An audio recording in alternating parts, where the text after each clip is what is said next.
Welcome to How You Grievin. Today I'm sitting with Megan in this episode. Megan shares her experience surviving a life altering car accident that changed nearly every part of her world. What follows was a long journey through surgeries, rehab, grief, healing, and learning how to rebuild a life she never expected to lose. This is a good one, and I need y'all to listen. Stay tuned and enjoy this episode. It had to be in March because that was my last time flying. So, what was our last flight together? Because I remember vividly that was like right before. I think that was in January, the end of January, wasn't it? January, Where wasn't it it was like a like? big plane crash or something, and that lady, her son was supposed to be on that flight going from Kansas City to DC, Yes, and we were like, yes. "Are Her son baby, was. are you okay? Because we can't have you wigging out in the air." Like, if they don't say it, I'm gonna be the one to say it. Like, are you okay? What I am gonna do is say thank you and welcome to How You Grieving the podcast, Thank you. Thanks for having me. Megan. So I know you had an experience. We haven't seen each other since January, and you've been through some things. And I know towards the end of your experience, you had another experience with our prior Airline. situation that I will not name here. Yes, they don't need no more clout. No more clout, okay? So, if you want to start by telling me about it, but I will ask you the main question of the podcast in the midst of the story. But if you want to start and kind of just give me a background, because you were in an accident. Yeah. And what city were you in? So I call myself being grown. I flew to Chicago to see my family. Just a little backstory. My dad and his immediate family are from Chicago. So I literally spent half my childhood and adulthood there. Wow. And so I was trying to close the summer chapter out with the trip with my first cousins, which are literally like my sisters. We are literally closer than my biological sister because I met her later on in life. And ironically, she lives in Atlanta. But we were doing a little girls trip at the end of the summer before all the kids and stuff went back to school. And so literally going day by day, no sleep. So my cousin, she got a rental car, and as we were leaving my her dad's house, which is my uncle, we were on our way to her grandfather's house, and this was like, sheesh, we had no business being out in the streets. I want to say it was like 1 a.m., 2 a.m., and we were maybe like 5 minutes there, and I was dozing off. And as we were crossing the intersection, the light was changing, and the semi truck, he didn't have enough time to like slow down. So he was already like, driving fast, and as he saw that the light was about to change, boom, and literally I was a passenger in the front seat, and he crashed straight into us. And if you see the pictures, you would be like, how did we make it out alive? Yeah. So it's been a struggle because I'm still in physical therapy. I'm still under doctor's care. So I'm missing my stilettos. I know for sure. Like, I'm just like, man, looking at the shoes, and they're looking back at me like, girl, when we gonna put these on? When Um, we gonna put them on? but the fact that it's just so many scenarios of like what could have like really been my the possibilities of my future health is like really scary. First of all, by the time the ambulance came, my cousin was knocked unconscious, and so by her having a head bleed, they took her first to make sure that she was going to survive the accident. However, Mm-hmm. what they didn't know is I had internal bleeding. So just so happened God was good because I was able to remember my mom's number off that, and they called her while we were in the ambulance asking. What month was this? This was in August. So this was like August. the end Okay. of the summer, going into fall, about to, get on the ball wagon with trying to hustle, right before the holidays and everything like that. So it changed, it shifted everything, work, bills, everything, because I was in ICU for about 2 weeks, and then they transferred me to the trauma floor for another 2 weeks. Uh-huh. So I was in the hospital for an entire month. Yeah. Shout out to our former coworker Hortensia. She was such a blessing. I had her number saved in my mom's phone, and that's how I was able to let management know that even if y'all do let me come back from VTO, I can't work and I need, some type of support. So shout out to her for being so gracious to let management know for me, because they stole my phone going back to the scene of the accident. I was bleeding. What? I was bleeding out at the accident. I had internal bleeding. And by the grace of God, they were able to get in contact with my mom to get permission to do emergency surgery. I had four major surgeries. I had 134 staples on my body. You had 134 staples on your body. What Yes. surgery? You said you have four major surgeries? hmm So I had What it surgeries across did you my have? I had multiple fractures in my pelvic area. So they went through my side, my back, and through my abdomen. And so now I have all this Home Depot hardware installed, and it's just a blessing, because when I woke out of the when I finally was able to wake up and have consciousness, they were telling me, for one, that I would probably need a colostomy bag, but by the grace of God, that is not the case. They were saying that possible amputation. That's not the case. I got all my limbs, glory be to God. Um, and then they were saying that it's really a miracle, because people that are impacted in the way that I was with the car crash, I could have been paralyzed from the neck or the waist down. So not paralyzed. Nothing was amputated. I didn't die. I'm not a vegetable, and I don't need a colostomy bag. No, That's all glory to no.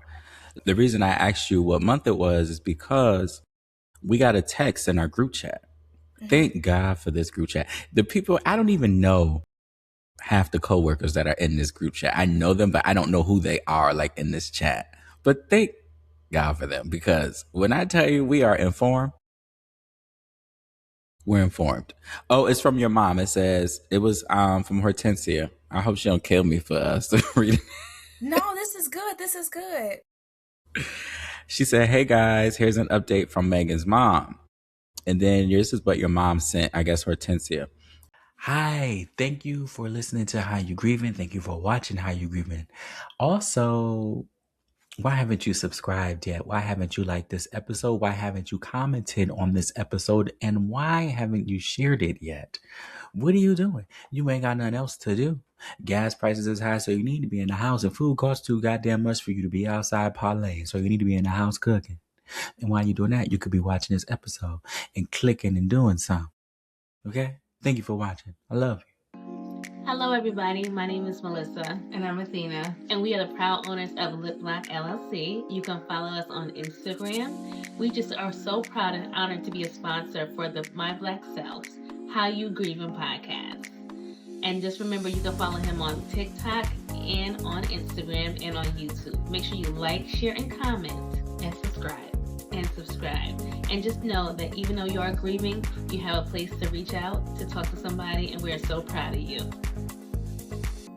Hello, everyone. This is Dr. Creative, the CEO of Eastern Creative Agency, and I'm super proud that I am able to sponsor How You Grievin, the podcast by Malcolm, My Black Self. It has been a wonderful process with him. I actually just did a show with him. Make sure you guys support, share, and repost, as his podcast is something that is all about healing. We're proud to sponsor. Eastern Creative Agency is very proud. See y'all later. She said, I wish I could call you guys, but we're here. We can't stand in the hallway to talk. We have to go down. We have to go down too far to talk. I'm waiting on her trauma doctors now. We spoke with her orthopedic surgeon team. We all know that the rest of the journey will not be easy. She's like, Meghan came to grips with this reality today when the surgeon said, no time soon will she be out of this hospital. Do you remember that? I wasn't even aware of those text messages. And I think just for like mental health purposes, because the group chat did get a little dark, it wasn't nothing negative. I just needed to detach from work, and I forgot to ask to Yeah. be put back in the chat. So I've been out the chat for a while now. So I had no idea that text existed. Also, They stole my phone at the accident. They robbed me. That's insane. And so we were like, oh, we was in the trenches. We was on the low end of Chicago. So they stole my phone. They stole the shoes off my feet. I didn't even realize that until like October when I was looking at the pictures. Yeah. They stole the shoes off my feet. They stole my phone. They stole one of my laptops. They took and you know what our flight attendants, you know, I had went shopping or whatever. So I had my You had a liquor, I lot of had stuff. my Yeah. clothes, my shoes, I had everything in my work luggage, and I even had my uniform so I could wear my uniform back home. Baby, they took everything. They left nothing. It feels so Base. unreal with everything, with the domino effect of how everything just kept falling. All I can do is, I know this sounds maybe a little cynical, but all I can do is laugh because it just seemed like, how the hell did this all unfold? What the? Okay. Well, I just wanted to share that because we are like I was still in Dallas. Was I? No, I wasn't. I was in Atlanta. And I was like, huh? And I call you Red Lip Megan. I don't think you ever knew that, but that's what I call you. If somebody mentioned Megan, I'd be like, Red Lip Megan? Hey, I Because, love it. That's my yeah, the signature. Red Lip, yes, that's your signature for real. So I just was like, what the hell is going on? And like, I knew I couldn't contact you, right? So then when you started to appear on like the socials and stuff, I was like, okay, she's back. She's good because ain't nobody getting on social media and they not all right. But what I do want to ask you is how you grieving all of that, like knowing that you had that experience, knowing that it could have went so many different ways, and knowing where you are today. I would say that there are multiple stages of this grief. What you see is definitely not what you get in this case. Mm-hmm. Like, I am trying to like really keep it together because um how do I say this? Everybody that I thought was going to be like dependable and like be in my right hand corner was like nowhere to be found. And then I had so many strangers that God blessed me with, to where they just came in, they saw a need, and they provided. When it came down to the medical staff, when it came down to one of my cousins, she lives in Chicago. I always forget about her because she's always been, you know, doing her own thing, but she lives all the way on the south suburbs, not the south city, but the suburbs. And she came and drove an hour to the hospital that we were. We were University of Chicago's hospital, so that's way up north. And for her to stop what she was doing, give me a luggage and some clothes, because all I had was a hospital gown. And granted, I was looking strung out at that hospital because the wig that I had on, it had nothing but glass and car fibers all in the little blood. So I obviously that had to be removed for surgery and everything. So I was looking pretty bad. Okay, and all I had on me was my hospital gown. So they initially listed me as a Jane Doe, and it wasn't until my mom was able to fly, get a last minute flight to provide identification, so they could actually, you know, identify who I was. So thank God, she was Yeah. able to get there in time. It was so many things that kind of came to fruition. It was just like, wow, it just reminded me that just because I love and serve God doesn't make me the exception to the rule. Because sometimes we kind of go thinking that I'm a good person, that wouldn't happen to me, or we kind of Mm-hmm. sometimes Yeah. feel like we're a little bit exempt in a sense. And the Holy Spirit reminded me, like, baby girl, I love you, but you know, you're not above my other children. And so it's been multiple stages of grief when it came to who I could count on. Um, Having to put so much pressure on my mom because I don't have a spouse and I don't have a significant other at the moment. The people, the person that I was dating, he's nowhere to be found. Wasn't able to depend on him. The person that stole my phone started sending random text message to people because he or she was trying to scam the people on my phone. So Wow. when I finally posted the updates about my accident online, they didn't even know if it was real or not, because I got calls when I finally got my replacement phone, like, hey, is this you? And I'm like, yeah, why wouldn't it be? And then they're sending me screenshots of messages that they got from the person that stole my phone, who was trying to scam them. It was just so, it's just so many tears within the last couple of months. Um the job that we were formerly at was harassing me about going to recurrent. They weren't really Are you even, serious? our management, they Okay, all wait, pause. Pause. Because you did just say the job that we were previously at. So we were previously flight attendants, and recurrent is our recertification that flight attendants have to do every year. Go ahead. correct.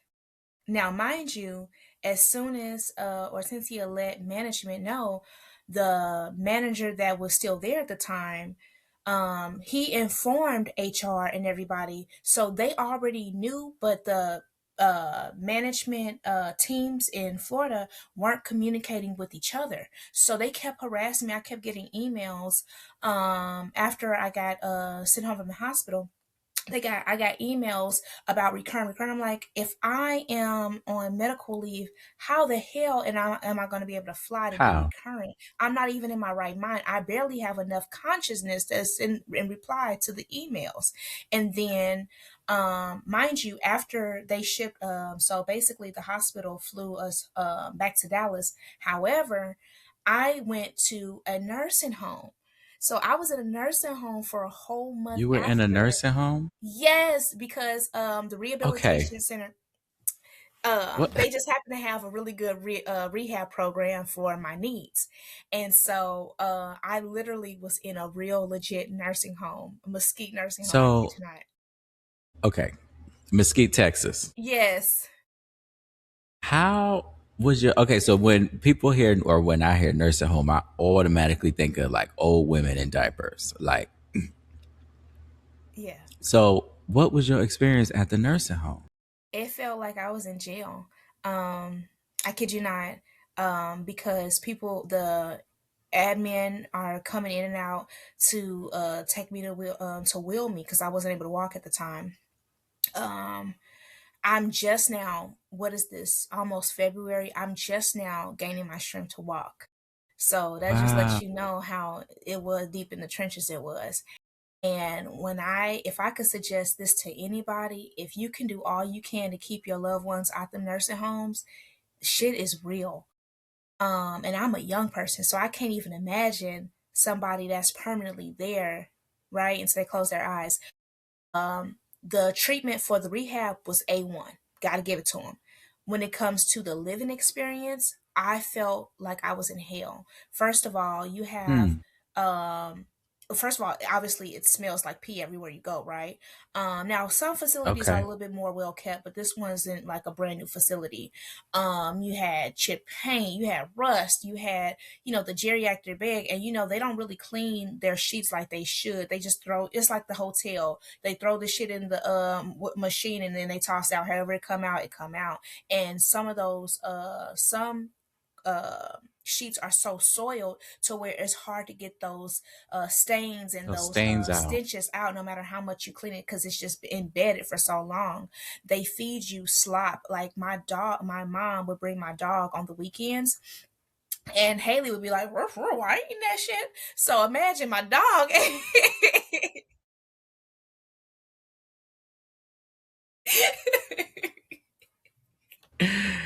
Oh And my granted, I did have a God. bougie dog, but I'm just saying, like, she was like, "Oh hell no!"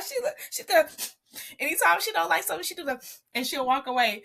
Baby, I was like, if Haley don't eat it, then I know for sure they feeding me some bullshit. Oh my god, it was So so how long were you there? a month. A From month. August the 10th, when the accident happened, that Sunday morning, in the middle of the night, up until August the 26th or the 27th, I was in U Chicago's hospital. Hmm. Then, from that same day that we flew from Chicago to Dallas, I spent up until a couple of days before my birthday. So we'll just say September the 30th or September the 29th is when I got my discharge from the nursing home. And then from October up until now, present day. I've been home, but I've been under medication, going to physical therapy, speech therapy, occupational therapy, psychologist, neurologist, and then I go to see my orthopedic surgeon every couple of months, my OBGYN, that's just once a year, and then my primary healthcare doctor. So your life is, In shambles. it's not the same. So like your life is full of like medical medical things and just getting back. So how, like, are you able, I'm sure, are you able to stand and like right now I can stand. I can you can stand. stand? Okay. Yeah. Okay. Okay. Good. So how's your mom? Stressed the hell out because Yeah. she's been helping me going since I couldn't drive for myself. So since October, she's been my designated driver.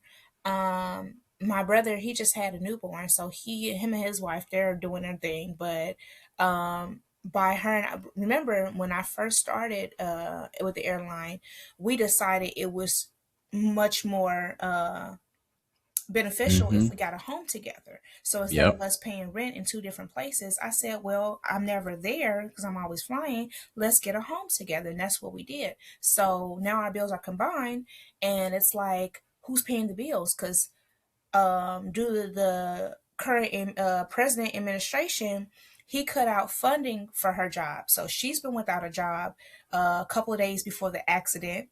Then I was under medical leave and then got furloughed December the 1st. So it's like bills are piling up. And when you say, how am I grieving?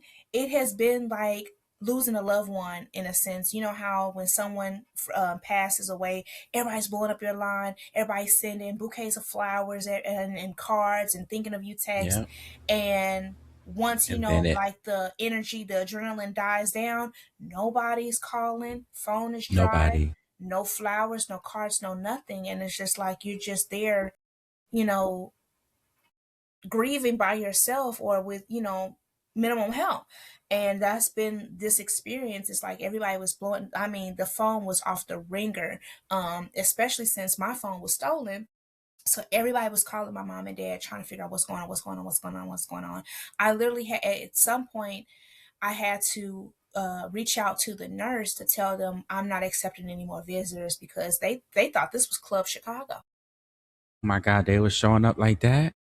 And by my first cousin being in the accident, they end up putting our rooms next to each other because she didn't need any surgery, right? She just had like a major concussion. So she was in a sense okay, not to downplay her injury, but it was Yeah. Yeah. nowhere near as severe as mine. I had four. And I'm like, Lord, please let this shea butter start working soon because I'm tired of looking at these scars. But I'm also grateful that nothing is cut off. But ooh, Yes. so then they were sent by us being our rooms being door to door.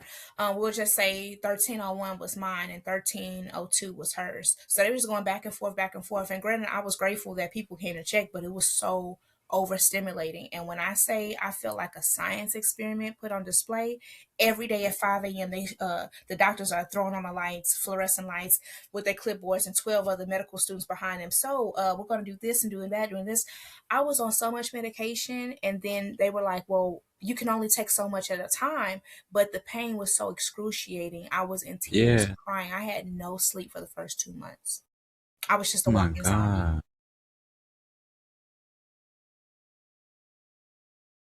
Well, I'm happy that you are good. I'm sad that you had that experience, but also like, what do you, have you gotten to the point where you like, backstory, me, like whenever I have an experience, good or bad, I try to figure out like why this happened. Hmm. And sometimes you get a sign later on and you be like, that's why that happened to me. Have you had that yet?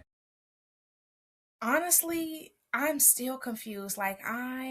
It's like such a bittersweet thing because people always say, oh, it could be so much worse, but this is so much worse for me. My career is gone temporarily, until I'm able to find something similar. Um, I don't have any income. The disability is about to run out. Um, I don't have any leads in jobs. Um, sinking in bills, right? And it wasn't none of this. Everything that has been a domino effect on me is based on someone else's negligence. And it's just like, how do I even recover? And it's like, the more I'm trying to learn how to swim, it's like more water just keeps getting added and added. And I'm like just trying to float. If I could just get like a little floaty so I could just rest my body, right? Because I've been trying to swim to the top this entire time. And it's just been like an epic fail. The well has run dry with donations. Nobody has donated anything lately. And granted, I'm appreciative because nobody owes you anything, right? But they're like, oh, well, you're getting this. Well, by the time taxes and fees are taken out, by the time I pay for the recovery damage, it's like, what am I really making here, right? What am I really surviving off of? So it's been nothing but the grace of God that has extended my resources thus far, but it has been a challenge. I look at God like, okay, I don't want to keep asking you why me, why me. All I do at this point when I see different people is I'm just thankful that I'm here. I'm taking it day by day.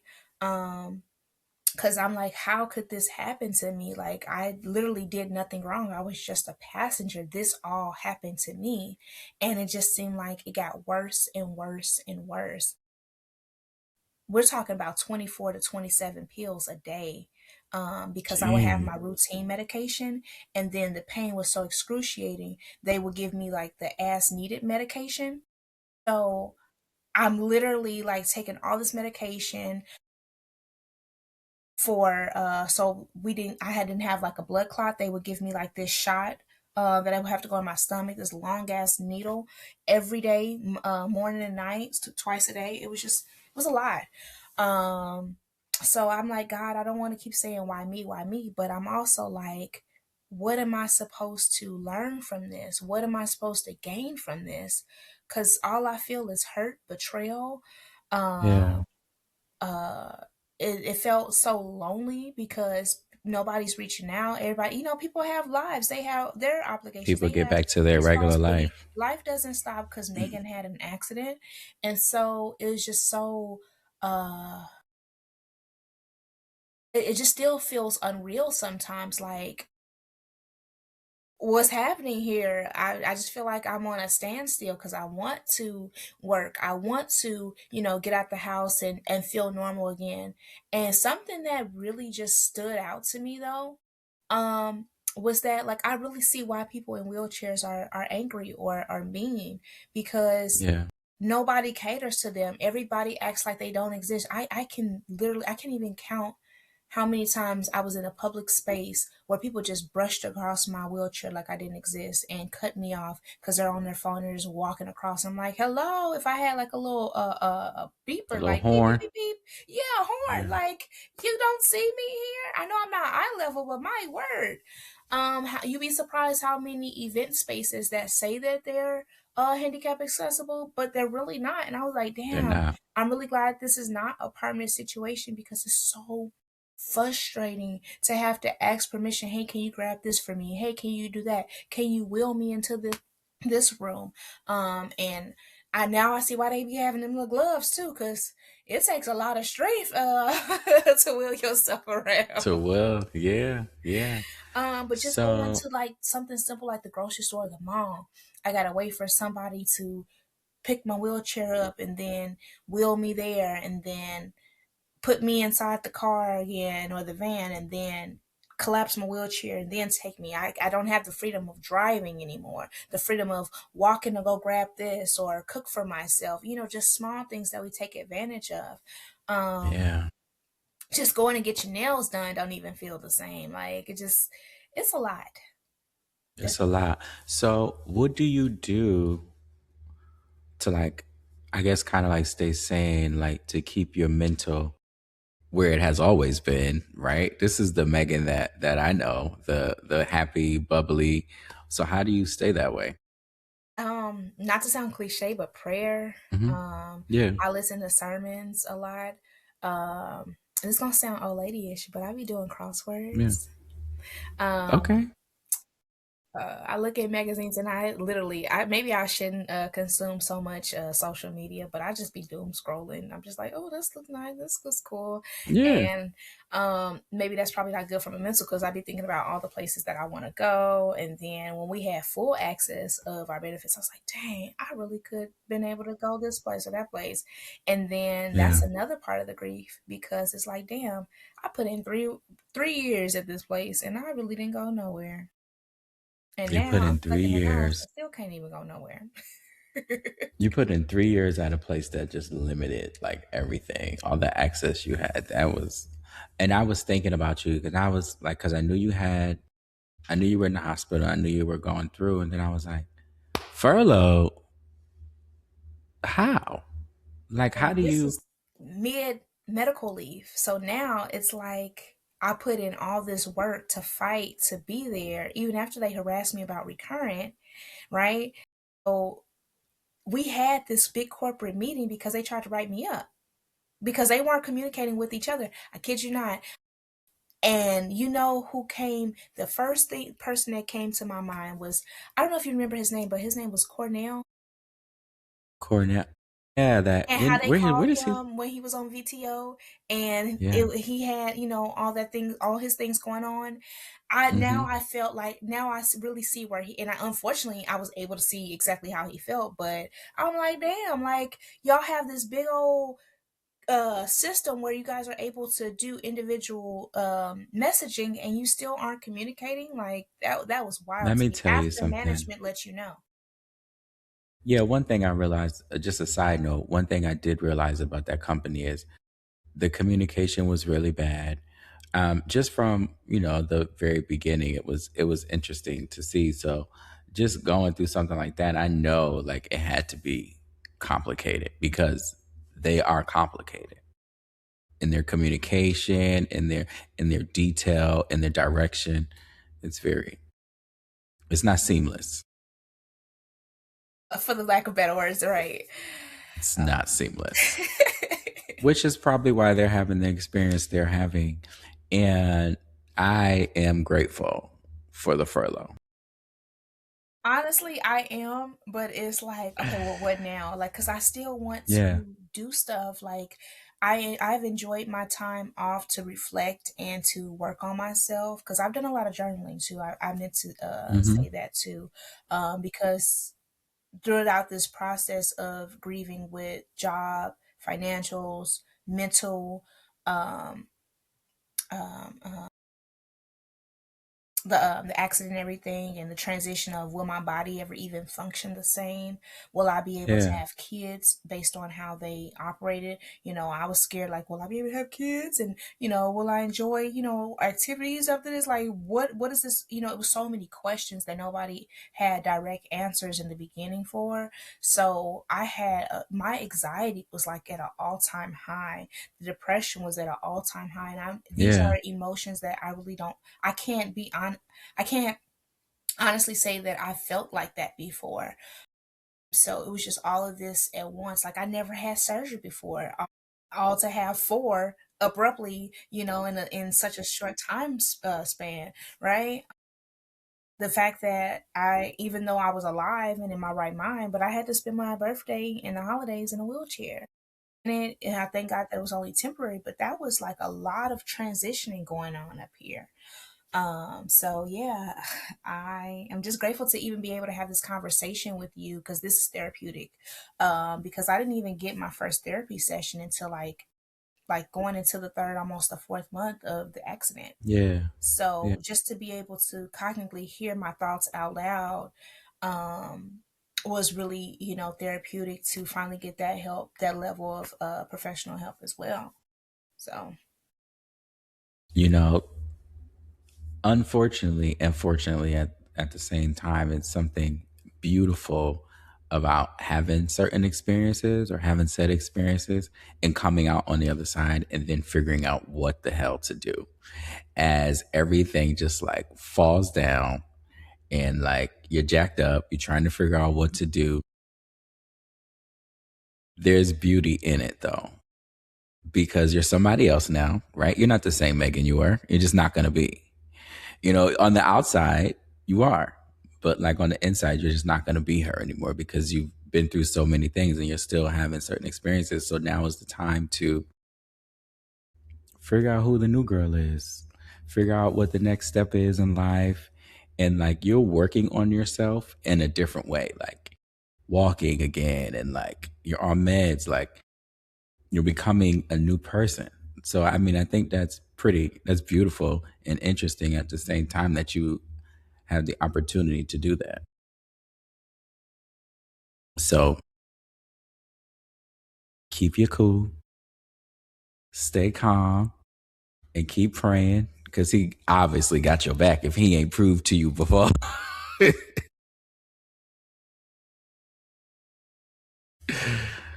Yeah, but I do appreciate you and I thank you for joining me. Do you have any final words or is there anything you would like to share with the listeners? How are you doing? Like, how is everything on your end? Because I miss talking to you. Like, how are you grieving with all of this? Because this has There's been a always lot. somebody that want to ask me how I'm grieving. Because it's so crazy because I thought about that like during like one of our last flights or the last time I seen you, we were both like, "Whoo, this is getting a lot. We just need a mental break. We just need to take a couple of days off Yes. and then regroup." Yeah. And then, lo and behold, like that was our last flight together. I think that was one of the last couple of times that I seen you in person. So it was Yeah. just like, how did we get here, right? And we had neither one of us knew it was going to be like this is going to be the next time we saw each other or talked to each other. So Yeah. There are some things that I will share with you, but I won't share them on here. But needless to say, I had to leave Texas. okay, Um, and I was in a relationship and it was just not healthy. It was one of the worst experiences I was having. And then having that job, everything was I just needed that mental break. I needed the mental break to see if I wanted to continue to fly. I needed the mental break to see if I really needed to be with this person. I needed to just figure things out. And flying was stressing me out because it wasn't beneficial at a certain point. At a certain point, I felt like we were just wasting our time, or I was. yeah, You know what I mean? So, but overall, I'm in a really great space. Um, I'm in Atlanta. This is home. okay, Uh, Atlanta. and I'm not going anywhere. Like, I am in a really good place. And it took me a while to get here.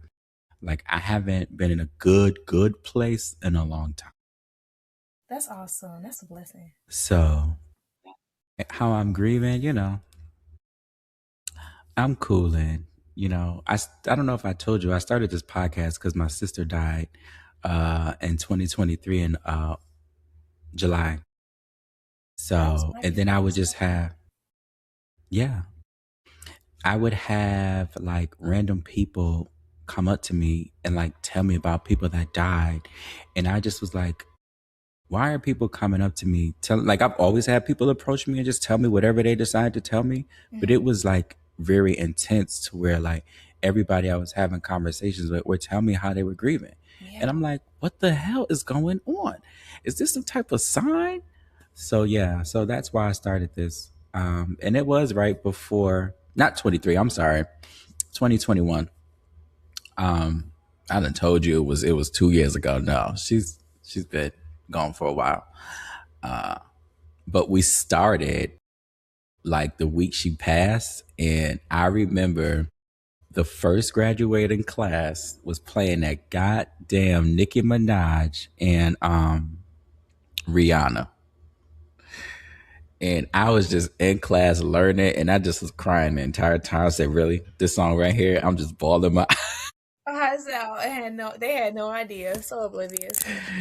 because it reminded me of things. But yeah, I mean, grief is grief. It comes and it goes. It's not as intense as it used to be for me, but I'm cool. I'm in a very calm place. Like I be so calm. I think people think I smoke weed all day, but like I just be even at work. They be like, "You are so calm." I'm like, "Yeah." Like if I gotta raise my voice, that's a problem. Have been calm So though. Like I gotta give it to yeah, you. So I think you carry your grief very, very well because honestly, um, things are scrambled up here from the accident. So if you did tell me and I forgot, I apologize. But yeah, some furniture definitely has been moved upstairs, and I'm trying to rearrange everything back to how it was normal as much as possible. let me tell you something. Get that normal out of your vocabulary. Right? It doesn't exist anymore. It don't exist. What is normal? What is normal? What what is it? No. Don't use that because you'll be trying to get back to the person you used to be and you won't continue to be the new person. Because for a while I was like, I just want to be normal again. I want to be normal again. And then I had to my aunt said to me, she was like, "What is that? Mm. What is normal?" I was like, huh. She said, "You gotta focus on the new you." I was like, oh, you're right. Thanks, Auntie. Right. Thank you, Auntie. So yeah. So shout out to Auntie. But Megan, it was a pleasure. And I'll do better at checking in. I also was like, I'm giving her space to heal and Yeah. like do her thing. I mean, we've always given each other space anyway, but like this was, I felt like it was a intimate moment for you to like really need that space and not be bombarded with love. Honestly, in the beginning, it was intrusive, but like I said, if I could get all of that I had in the beginning to be trickled in the between times, because I have had a Yeah. couple of friends that they came to the house to make sure I was good. They came by the nursing home to check on me, to bring me some food so I didn't have to eat whatever the hell they thought they were serving there. So I Yeah. can't say, oh, nobody supported me. I don't want to get online and fabricate anything like that. No, but I will say it was very overwhelming, and it was more so. It was more so people just being nosy versus really being concerned. And Yeah. the helping part that I really would appreciate is when I had my dark moments at that nursing home. Once I got home, that transition of not having to put all the burden on my mom to help me get back and forth, things like that. Yeah. I just wish it would have been like a steady support versus now it's phone's drier than it is, or you can see little hay wheels just spinning out of control. Like, Yeah. so Yeah. I appreciate everything that has been done. I appreciate God for allowing me to be healthy, live again, be in my right mind, and have a fresh start. That's all I can say. There's no complaints. It is what it is, and me complaining or being angry or bitter about certain things, that's not going to help me heal. That's not going to help me grieve and process things, and that's not going to change my finances either. So I just learned It's to not. compartmentalize my feelings and just figure out a way to just keep making those strides to a better me and focus on what is going to be beneficial for Megan versus worrying about how everybody else is around me. Like they'll if they rock with me, they rock with me. If they don't, then it just wasn't meant to be, that our season is up. And not necessarily people kind of take that into a negative spin, but God has people in your life for a real reason and season. And sometimes when we don't know how to let go of that season, God has a funny way of removing those people or those things out of your life when you don't have the courage or the tenacity to do it yourself. So I think just going back on the question that you did ask me earlier, like how I was able to grieve, is like God did it. He removed those people. And it was, I think the most hurtful part was I wasn't able to see that for myself, because I'm like, oh yeah, surely this person loves me. Surely this person's so loyal. This person can care less. Right. And so it took this accident to show me like, wow, maybe I was putting too much energy into the wrong people, into the wrong circumstance, to the wrong situation. Now it's like I have no choice but to focus on me. So I in that Yeah. case, I do appreciate the accident for that, because it took that burden of trying to dismiss myself from certain people. He took that away from me. So now I do feel a little lighter from that, if you will.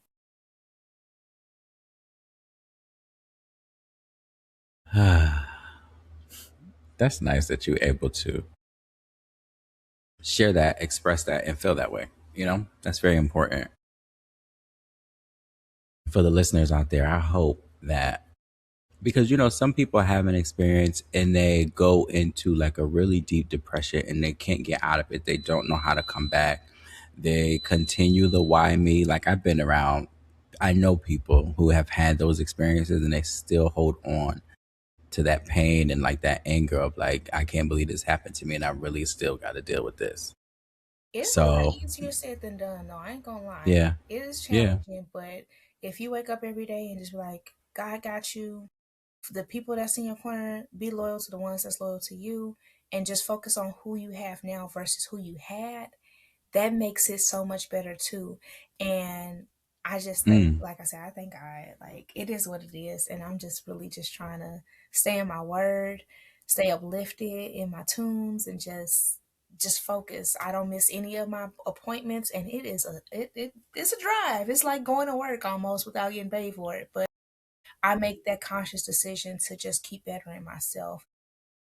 For the listeners that are out there, don't beat up on yourself. Give yourself grace, because nobody's perfect. You're not exempt from things happening to you. Bad things do happen to good people. Unfortunately, as unfortunate as that might sound, God will provide. He will sustain you. What's for you is for you. What ain't ain't. And let go of what's not holding on to you. love it when my guest closes out the podcast. I love it. It brings me so much joy. Like, thank you for joining How You Grieve in the podcast. Thanks for having me. Bye. Bye bye. I want to say thank you to Megan for sharing her story with us today. One thing that stood out to me is that grief doesn't always come from the transition of a loved one. Sometimes grief comes from an accident, a diagnosis, a life change, a relationship ending, or waking up one day realizing that life looks completely different than it used to. Megan's story reminds us that healing isn't about returning to who you were before. Sometimes healing is about learning to embrace who you are now.